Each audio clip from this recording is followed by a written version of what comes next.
this story. It's a fairy tale from the world building I'm doing for a book that I'm calling right now The Rainbow Country, but that could change. These stories build the lore. They're basically stories that are passed around in the different districts of the Rainbow Country.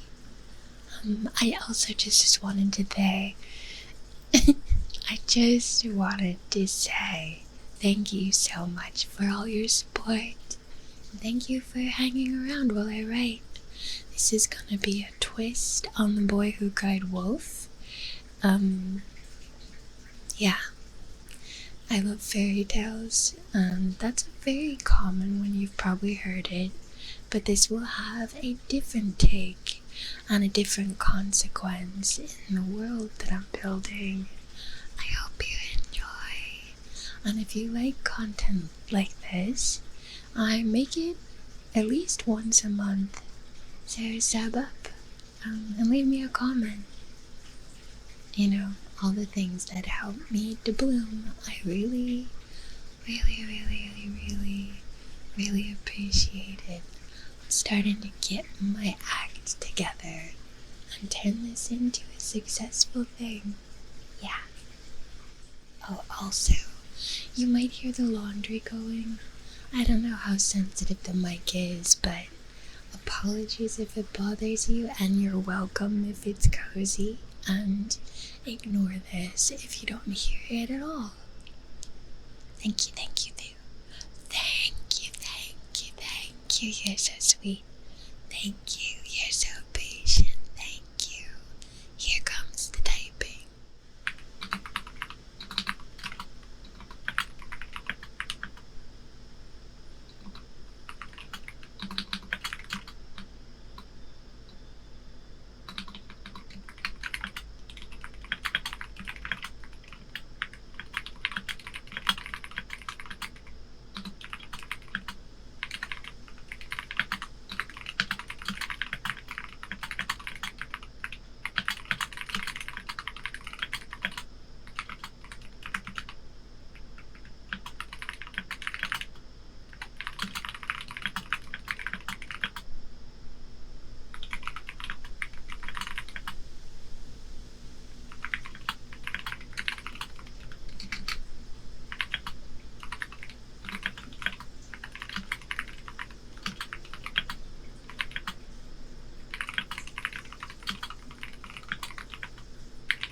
Okay, let me get my dog in my lap and then I'll read.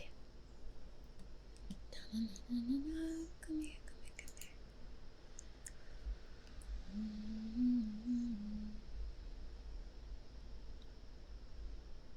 Okay, rough draft of The Man Who Cried, Dogman. Once long ago, when the sky was wide open and the stars sparkled by the trillions, there were wolfmen throughout the forest, and they were a part of the rainbow and friends with humans.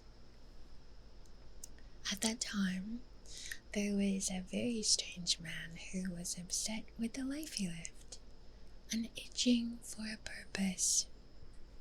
He was born into the wealthiest family in this village, and when he looked around his dining table and saw the miserable faces of his wife and 5 children, his friends and their children, his parents grown old and crinkly, his dog sitting still in the corner.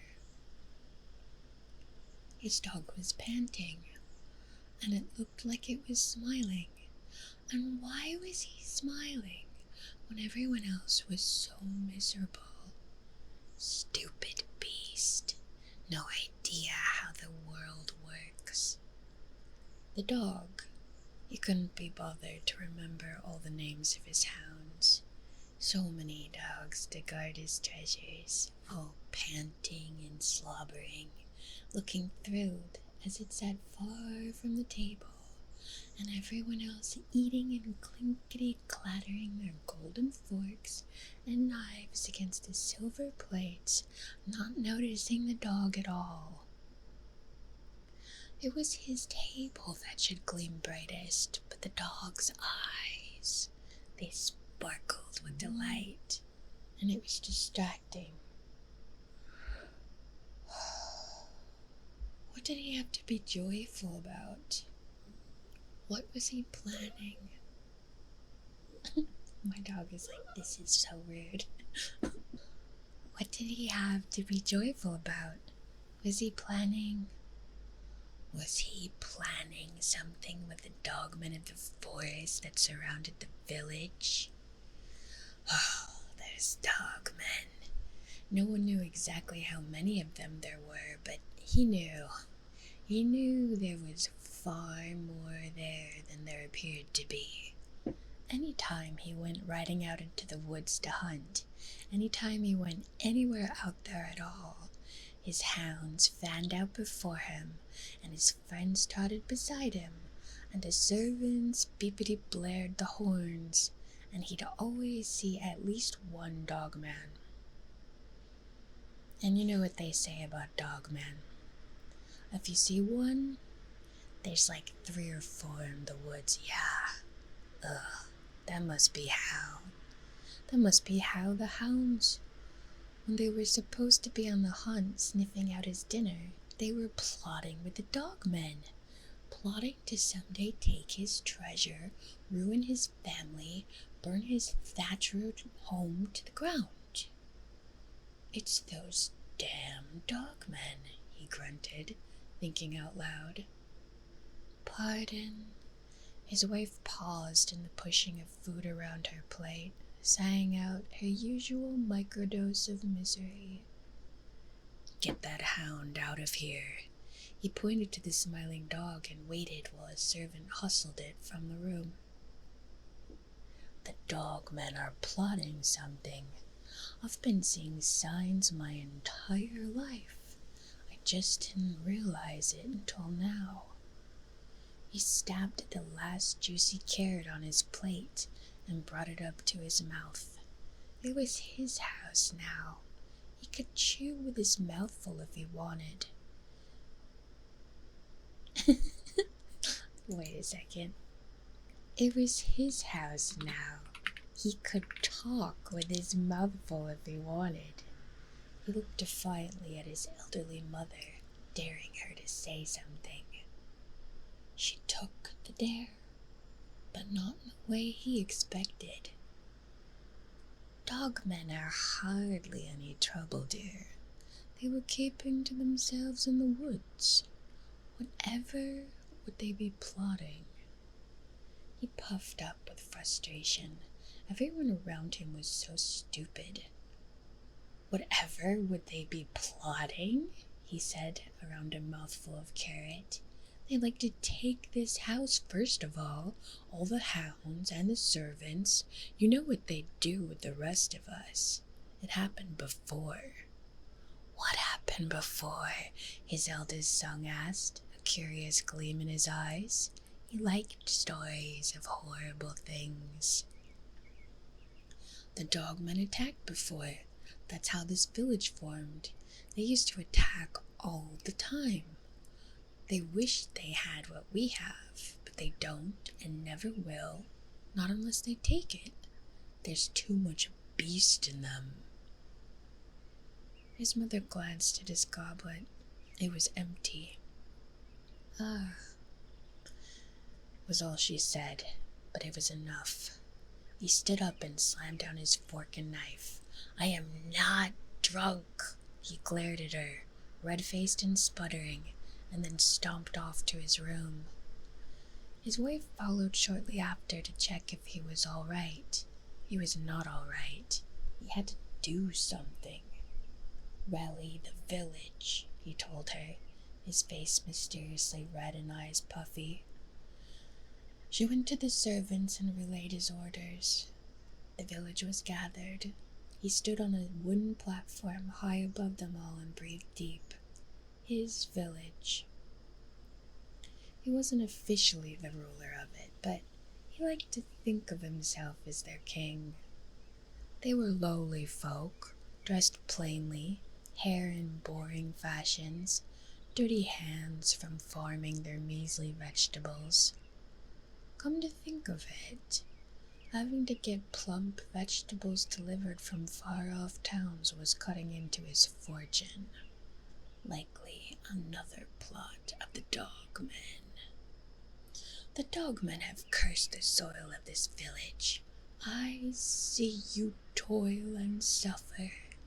He patted his red cheeks and let them see his puffy eyes. I cry for your suffering. Yes, I do. There is no shame in it. He sighed and shook his head. I cry for your suffering, and I know what causes it. Do you know? He asked the question like his most pedantic tutor, the woman from his youth, his first nanny. She had been so smug, so superior. The worst. But it would get his point across. He was their king, their unofficial king. They were helpless and stupid. He would take care of them. Dogman? Someone asked hesitantly. They were starting to understand. Dogmen, he nodded. If they didn't have ill intent, they'd live in this village, among us, not keeping separate and plotting. Always plotting. I've never had trouble with them, a man spoke up. Oh, that man was trouble. He traded with the Dogmen and everyone knew it. Because they're double dog-faced, someone yelled. Oh, good. One of his friends was there. We should call them here and fight them fair and square. Another of his hunting buddies crooned, far in his cups and delighted at the potential of chaos. Their village had gotten so boring. Anything to shake things up. The villagers looked concerned. Whenever there was war, it was they who walked the front. We cannot allow them here, where our greatest treasures are. He gestured half-heartedly to his wife and children. We will meet them where they plot and drive them from the forests at all costs. He gestured more passionately. Tonight we took our wives and children behind. safe in the houses, and if the beasts refuse to leave, we shall set their homes ablaze. They are wild beasts. They do not belong in our forests." He smiled fiercely and ignored his mother, who had put up a finger to correct him. "If they are wild beasts, they ought to belong in the forest," she said quietly. "Dogs are beasts! Dogs are beasts!" One of his friends had begun the chant. The entire village took it up. Everyone ignored his mother. It was going to be a wonderful night. He hadn't felt so alive in a long time. And that's where this story's gonna end for now. Other areas of the Rainbow Country will have other pieces of the story, but this one ends here.